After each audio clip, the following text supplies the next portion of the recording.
Hello friends, কেমন আছো সবাই? সকলকে গুড মর্নিং জানিয়ে শুরু করলাম আজকের ব্লগটা। আজ তো শনিবার, তো সকালবেলা ঘুম থেকে উঠে পড়েছি যথারীতি 6:40 বাজে। মুখ টুক ধুয়ে নিয়ে কিন্তু ভাত বসিয়ে দিয়েছি। তার আগে চাটা ছেঁকে নিয়েছি, আর এদিকে মুগ ডাল ভিজিয়েছি, একটু বাদাম ভিজিয়েছি, ফ্রিজ থেকে সব সবজিও বার করে নিয়েছি যেগুলো আমি রান্না করব।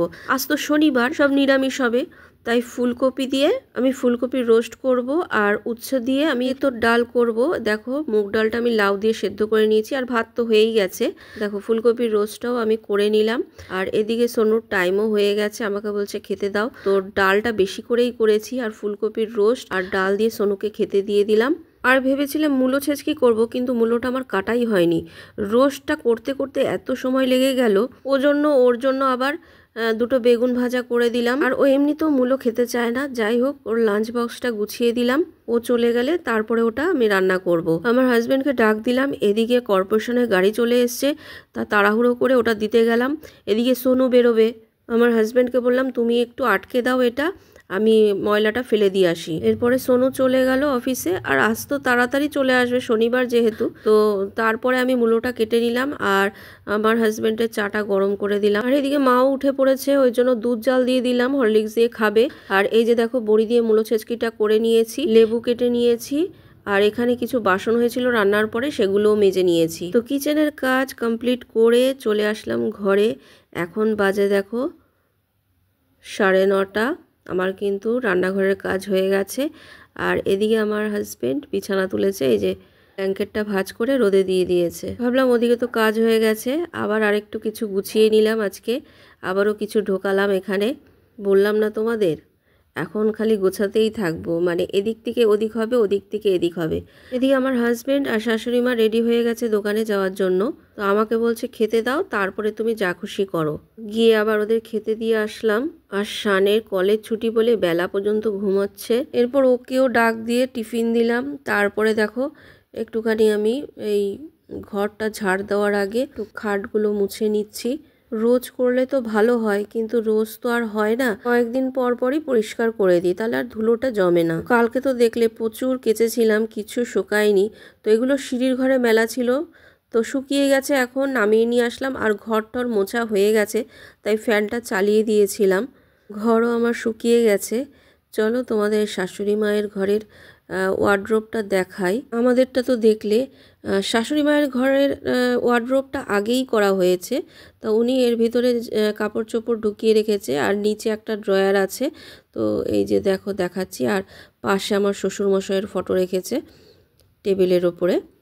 তো এই যে দেখো, এটার মধ্যে ড্রয়ার, নিচে এটার মধ্যে অনেক কিছু রাখা যাবে, আর এটা বন্ধ আছে, ও লক করা আছে। আমার গাছগুলোকেও একটু জল দিয়ে ধুয়ে রোদে রেখেছি, তো একটু রোদ লাগুক। নতুন নতুন পাতা হয়েছে।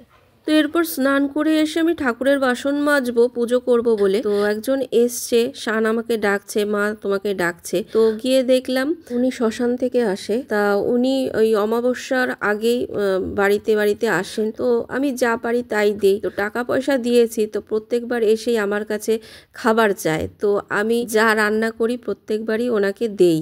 দুপুরবেলা করে আসে, এবার খাবার চাচ্ছে, বলছে মা যা রান্না করেছিস তাই দে। তো আমি যা রান্না করি তাই দেই, উনি সেটা নিয়েই খুশি মনে চলে যায়। জানি না মানুষ হয়ে ভগবানের কতটা সেবা করতে পারলাম। কথায় আছে মানুষের মধ্যেই নারায়ণ বিরাজ করে। ঠাকুরকে তো দেখতে পাই না যে উনি খাচ্ছে, তো আমার হাত দিয়ে যদি কোনো মানুষের দুটো খেয়ে পেট ভরে, এটাই অনেক। তবে কিছু কিছু লোক আছে এগুলো ব্যবসাতে পরিণত করেছে, এই জন্য মানুষ এখন ভয় পায় এদেরকে ভেতরে ঢুকাতে। স্বাভাবিক, ভয় পাওয়ারই কথা। আজকালকার দিনে সাবধান আর সতর্ক থাকাও উচিত। বিবেকানন্দ বলেছেন জীব সেবাই শিব সেবা। এইসব কথাগুলো জেনে শুনেও আজকালকার দিনে আমরা এত নিষ্ঠুর, এত মায়া মমতাহীন, দয়াহীন হয়ে পড়েছি। সকালে জিনিস ঢোকাতে গিয়ে এই বাসিটা বার করেছি, তো এটা ঠাকুরের আসনে রেখে দিলাম। আর শ্রীকৃষ্ণ আছে, রাধা আছে, ভেতরেও আছে, ভেতরে তো ছোট গোপালের বাসি আছেই, ওই জন্য ওইখানে রাখলাম।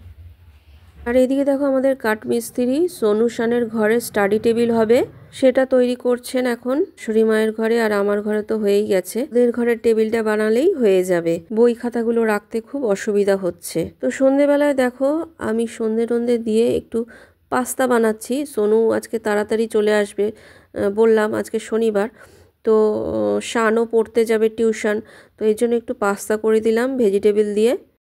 দেখো ফ্রেন্ডস, সন্ধ্যাবেলা তো টিফিন করলাম, পাস্তা করলাম, তো টিফিনটা বানাতে বানাতেই সোনু ঢুকে পড়েছে।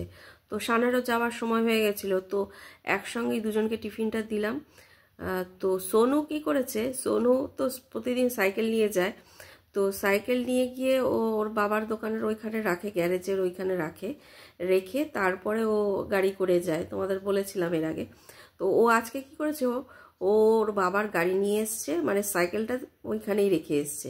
তো তাড়াতাড়ি এসে টিফিন খেয়ে ও আবার বেরিয়েছে গাড়ি নিয়ে, মানে ও আবার ওর বাবার গাড়িটা দিয়ে সাইকেল নিয়ে রাত্রিবেলা বাড়িতে আসবে, মানে একটু ঘুরবে ফিরবে। কালকে ছুটি আছে যেহেতু সানডে, মানে অতটা চাপ নেই, ঘুরবে ফিরবে তারপরে আসবে। আর এদিকে শান টিউশন গেছে, কিন্তু আজকে আবার আমার বোন, কালকে আমার বোনজির ছিল, মানে ভ্যাকসিন ছিল, তো ভ্যাকসিনটা ও এই আমার বাপের বাড়ির এইখানেই দিতে আসে। তো যখন ডেট থাকে তখন আসে, তো কালকে ওর ডেট ছিল, তো আজকে এসে শুনছে যে ডাক্তার কালকে বসবে না। তো যাই হোক, বাপের বাড়িতে এসছে বোনজি, হ্যাঁ, তার হাজবেন্ড হয়তো চলে যাবে, এই জন্য শান বলল যে কালকে তো রবিবার ছুটি, আজকে আমি টিউশন যাচ্ছি, টিউশন থেকে একেবারে মামা বাড়ি চলে যাব। তো এই হচ্ছে ব্যাপার। তো ফোন করে আমি আবার বলে দিলাম। তো আমি এখন 8:30 বাজে যাব, রুটি তরকারি করব, এখন অতটা চাপ নেই। যাই হোক, মানে টেনশন থাকে কি রান্না করব, সকালেও কি রান্না করব, কি টিফিন বানাবো। টিফিনটা করে দিয়ে আমি ভিডিও এডিট করছিলাম, তো এখন যাব রান্নাঘরে, রান্না বান্না করব।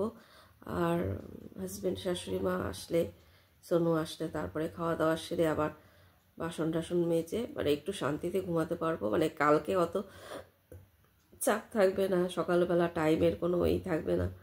তো যাই হোক ফ্রেন্ডস, আজকের মতন ভিডিওটা এখানেই শেষ করছি। আবার দেখা হবে নতুন একটা ভিডিওর সঙ্গে, ততক্ষণ পর্যন্ত খুব ভালো থেকো, সুস্থ থেকো, গুড নাইট, টাটা।